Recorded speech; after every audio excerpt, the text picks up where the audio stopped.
Hello everybody, I'm Antonia and this is Noel and we are from Boxtail Soup Theatre Company, and I think he gave me that look because he was wondering why on earth I took so long to speak, but it's because I thought that the rain on the roof then was a bit like an ASMR or whatever you call it video. I don't know, is that what you call it? Yeah, anyway, that's why I took so long to speak. No, me neither. Audio something, sensory.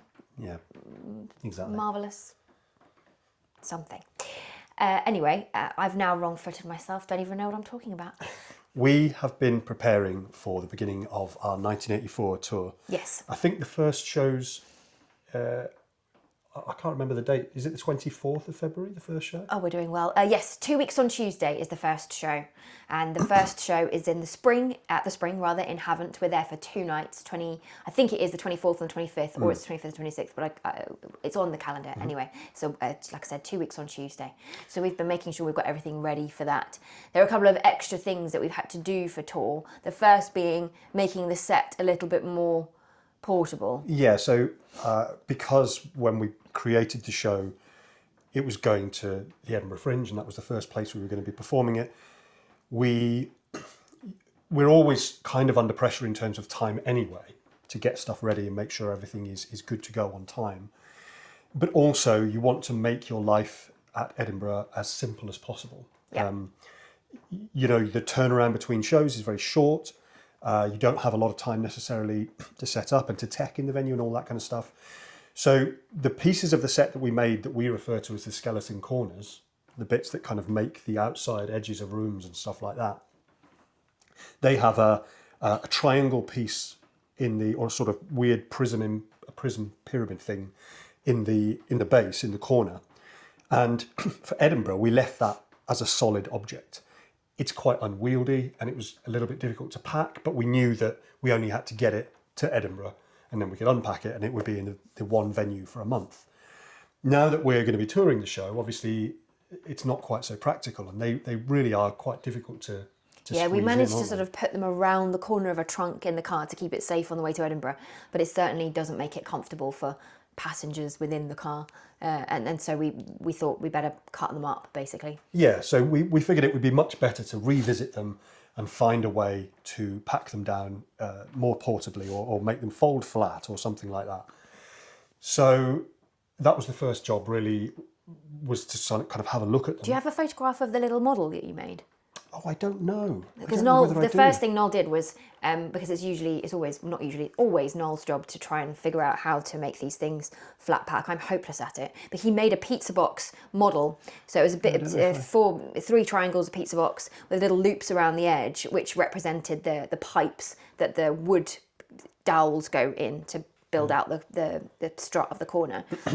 And then put pencils in, basically, because you cut them into pieces, almost as if how you would make a hinge, in a way, like how we'd made the hinge for the Hansel and Gretel tree. Well, I mean, to be fair, so my first job really was to sit there looking at them for an hour, just staring at them in silence and trying to figure out where I could cut them. And that's why I made those cardboard models, because I started thinking, could you cut it halfway and then put a hinge on one side? Oh, okay, so that's why it looks like a hinge. Yeah, and that's what led me to think, if I did that to all 3 sides, then they should sit solid. And when you made the model, we were like, oh, that's pretty good. That's really, because that's the worry. You basically sort of destroy the integrity of an object by cutting it into pieces. And you want to make sure that it still holds together nice and solidly, particularly with those, because they get rolled around and they get used quite a lot. Yeah. Anyway, that model worked. And so we then had a discussion, didn't we? Should we remake them from the beginning like that? Because I was nervous about cutting them up. Yeah, I mean, because you've got something that works perfectly well and that you've used for a bunch of shows, you risk then destroying it if you are going to cut up the same one that you've been using. However, there were lots of other things that we realised that the struts had been built specifically to fit those specific corners. So in the end, Noel cut them up. Yeah.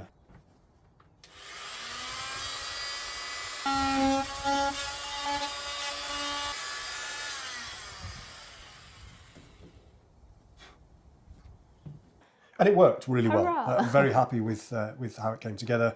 They've been covered and resprayed, so you can't really tell the difference now. No. And when you've put them together, you definitely can't tell the difference. They feel very solid. Yeah.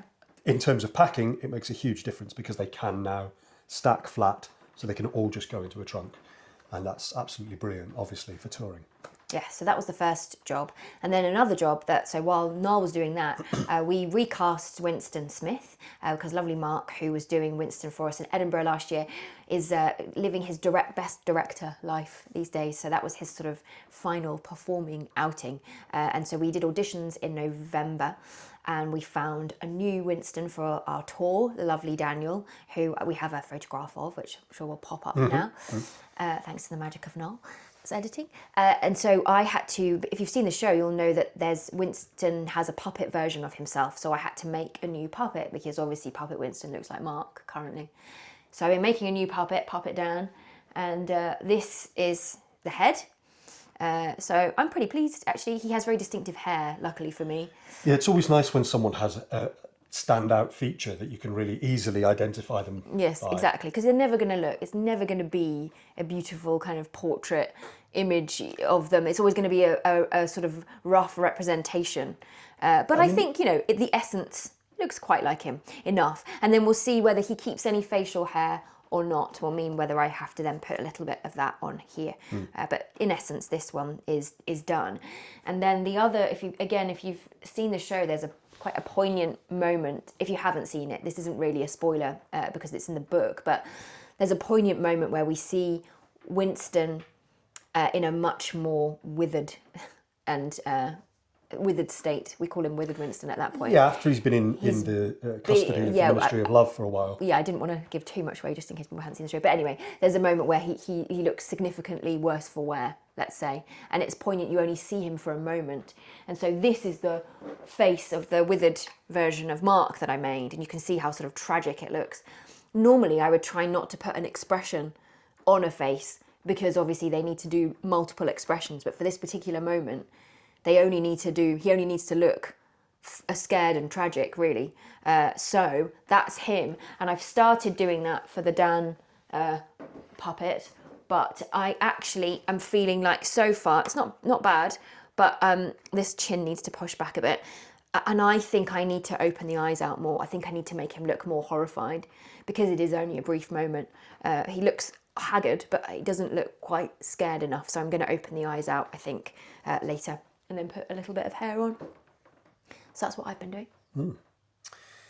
Apart from that, we have just kind of been making sure that everything else is good to go. There's always things to do in terms of ordering print and making sure people have got digital images that are up to date and things that you can send out to promote the tour. If you are hoping to come along or planning to come along, all of the dates are on the website. It starts, as we said, I think on the 24th of February, and the tour goes all the way through to the end of March. There are some dates already that are sold out and some that are very, very busy. So it's definitely worth booking now if you are going to join us somewhere.